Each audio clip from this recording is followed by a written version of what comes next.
Chapter 1, Introduction. In modern computing, the speed of CPUs has far outpaced the speed of memory access, making memory the primary bottleneck for most programs.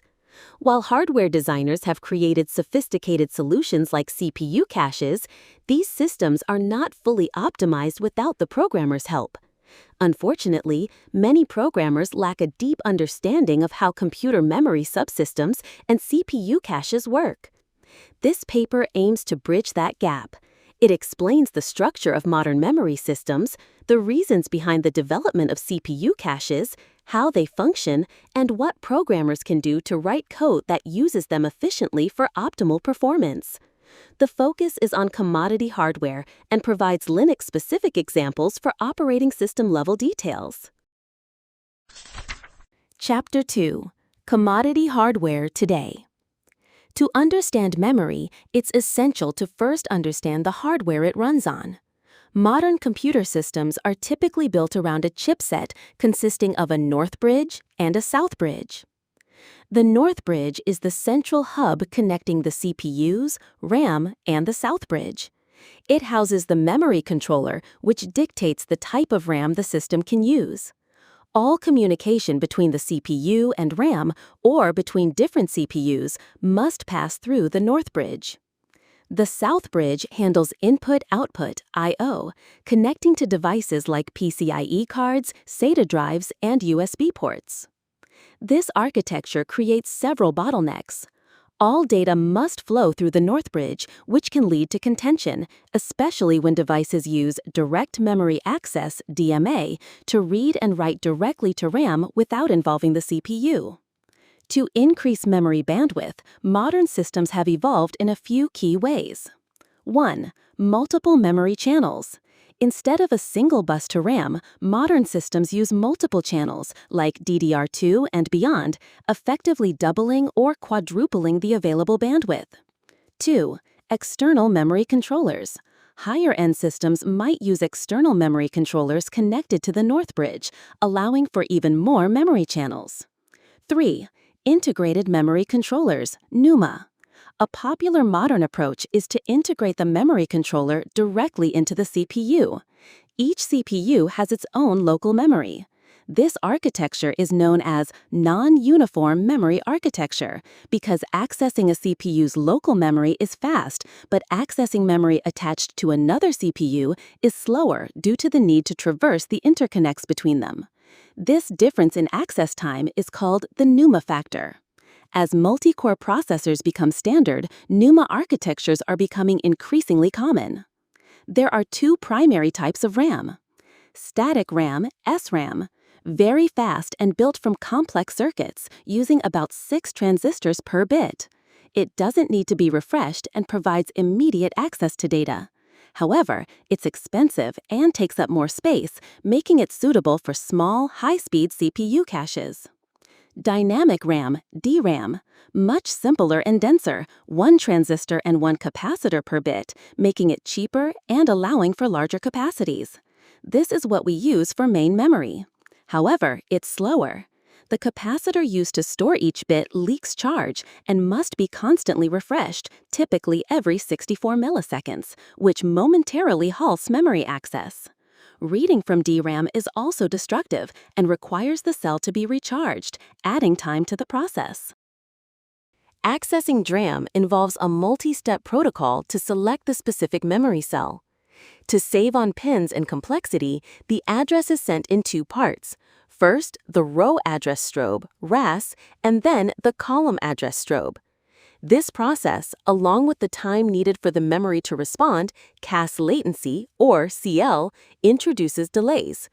To offset this, DRAM is designed to transfer data in high-speed bursts, sending an entire cache line, typically 64 bytes, at once. Modern memory types have evolved to increase speed.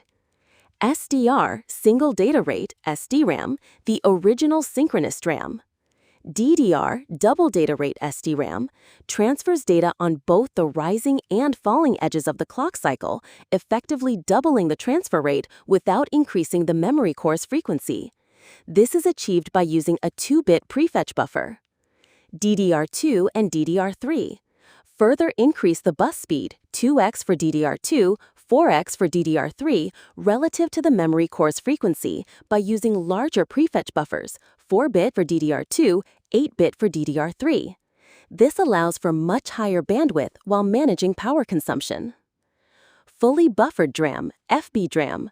Used in servers, this technology uses a serial bus instead of a parallel one. While a serial bus is fundamentally slower, it can be run at much higher frequencies, allowing for greater overall bandwidth, more memory modules per channel, and more channels per controller. Chapter 3: CPU Caches.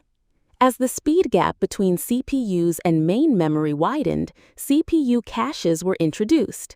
These are small, fast SRAM buffers that store temporary copies of data and instructions from main memory that are likely to be used soon. This works because programs exhibit temporal locality, reusing the same data in a short time, and spatial locality, using data that is stored nearby in memory. Modern CPUs use a multi-level cache hierarchy. Level 1, L1 cache, the smallest and fastest cache closest to the CPU core. It is almost always split into a data cache, L1D, and an instruction cache, L1I.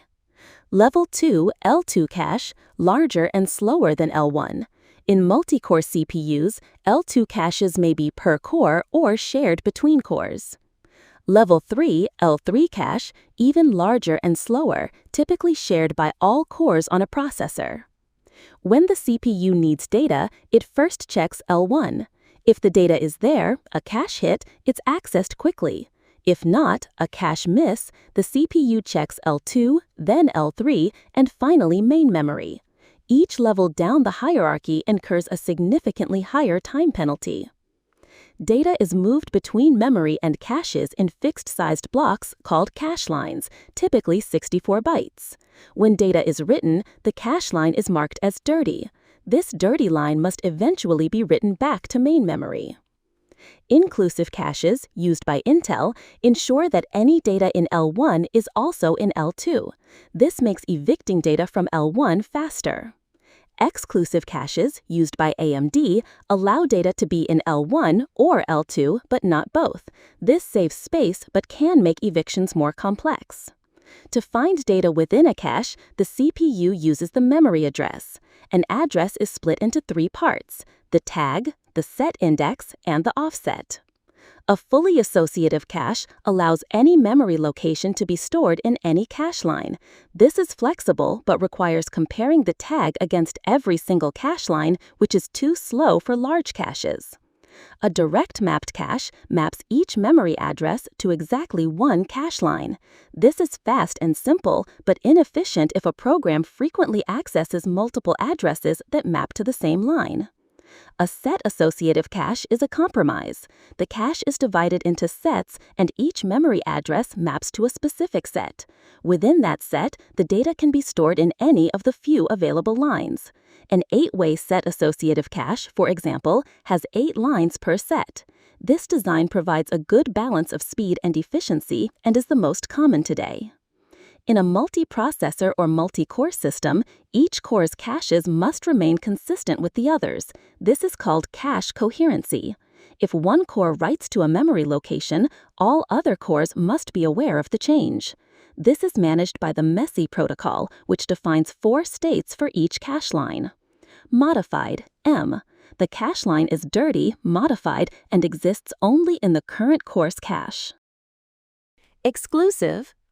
The cache line is clean, unmodified, and exists only in the current core's cache. A write to this line is fast as it can transition directly to M without notifying other cores. Shared. The cache line is clean and may also exist in other cores' caches. A write to this line requires a request for ownership, RFO, message to be broadcast to invalidate all other copies. Invalid. The cache line is empty or its contents are stale. RFOs are expensive and introduce latency. False sharing is a common performance pitfall where 2 threads on different cores write to different variables that happen to reside on the same cache line. This forces the cache line to be constantly shuffled between cores in an E state, creating a huge performance penalty even though the threads are not actually sharing data. Hyperthreading, or symmetric multithreading (SMT), allows a single physical core to appear as two logical cores. These threads share almost all resources, including the L1 cache. Hyperthreading can improve performance by allowing one thread to execute while the other is stalled waiting for memory. However, if both threads are memory-intensive, they will compete for the cache and memory bandwidth, potentially leading to a slowdown. It is most effective when one thread is compute-bound and the other is memory-bound. Chapter 4. Virtual Memory. Modern operating systems provide each process with its own virtual address space, making it seem as though it has the entire memory to itself. The CPU's Memory Management Unit, MMU, is responsible for translating these virtual addresses into the actual physical addresses in RAM. This translation is done using page tables, which are hierarchical data structures managed by the OS. A virtual address is broken down into several parts, each serving as an index into a different level of the page table tree. Walking this tree for every memory access would be incredibly slow. To speed this up, CPUs have a translation look-aside buffer, TLB. The TLB is a small, very fast cache that stores the results of recent virtual to physical address translations. On a TLB hit, the physical address is available almost instantly. On a TLB miss, the CPU must perform a slow page table walk, reading from main memory to find the physical address and then store the result in the TLB. Just like data caches, there are separate TLBs for instructions, ITLB, and data, DTLB. When the OS switches between processes, the entire TLB must be flushed, as the mappings are no longer valid. To reduce this overhead, some modern CPUs have introduced address space IDs, or virtual processor IDs, which add a tag to each TLB entry, allowing translations from multiple processes to coexist in the cache. Programmers can improve TLB performance by using large pages. Instead of the standard 4 kilobyte pages, using 2 megabyte huge pages means that a single TLB entry can cover a much larger memory region, drastically reducing the number of TLB misses for large datasets. Improving data locality. Grouping data that is accessed together onto fewer pages reduces the number of TLB entries required. Chapter 5. NUMA Support. As discussed, NUMA architectures have varying memory access costs. The OS must be NUMA aware to manage this effectively. Ideally, a process's memory should be allocated on the same node as the CPU that is running it, local memory. If a process is migrated to another node, its memory becomes remote and access times increase. To handle this, the OS can either migrate the process back or migrate its memory pages to the new node, which is a very expensive operation. By default, to ensure that no single node runs out of memory, many systems stripe memory allocations across all nodes. This provides predictable but suboptimal performance. Linux allows programmers to control memory allocation through memory policies. MPOL bind, allocate memory only from a specific set of nodes. MPOL preferred, prefer a specific node but fall back to others if necessary. MPOL interleave, stripe allocations across a set of nodes. The Linux kernel exposes the system's NUMA topology and cache hierarchy through the /sys file system, allowing programs to make intelligent scheduling and memory allocation decisions. Chapter 6. What programmers can do. Programmers can significantly impact memory performance. Here are key optimization strategies. When writing large blocks of data that will not be reused soon, example, saving a large file, using the cache is counterproductive as it evicts useful data. Processors provide non-temporal store instructions that write directly to memory, bypassing the cache. The CPU uses write combining to buffer these writes and send them out in full cache line-sized chunks, which is very efficient for sequential access. L1 data cache. Data layout. Organize data structures to maximize cache line utilization. Place fields that are accessed together next to each other. Use tools like pahole to identify and eliminate holes caused by alignment padding. Data alignment. Ensure data structures are aligned to cache line boundaries, example 64 bytes. This prevents a single access from spanning two cache lines. Unaligned access can cause a 3x slowdown. Structure splitting. For large arrays of structures, if only a few fields are used in a hot loop, consider splitting the structure into two separate arrays, structure of arrays versus array of structures. This reduces the amount of unnecessary data loaded into the cache. L1 instruction cache. Code size. Keep hot loops and functions small. Use compiler options like -OS to optimize for size. Be selective with function inlining. Linear execution. Avoid jumps in critical code paths. Use compiler hints like likely and unlikely macros to guide the compiler in reordering code blocks so that the common case has a linear, jump-free execution path. Code alignment. Align the start of functions and critical loops to cache line boundaries. L2+ and TLB caches. Working set size. For tasks that process large data sets repeatedly, break the problem into chunks that fit within the last level cache. Dynamic adjustment. Write code that can dynamically adjust its block sizes based on the machine's actual cache sizes, which can be queried from the system. Huge pages. For large contiguous data allocations, use huge pages, example 2 megabytes, to dramatically reduce TLB misses. Prefetching brings data into the cache before it is explicitly requested, hiding memory latency. Hardware prefetching. The CPU automatically detects simple access patterns like sequential or strided access and prefetches data. Its main limitation is that it cannot cross page boundaries. Software prefetching.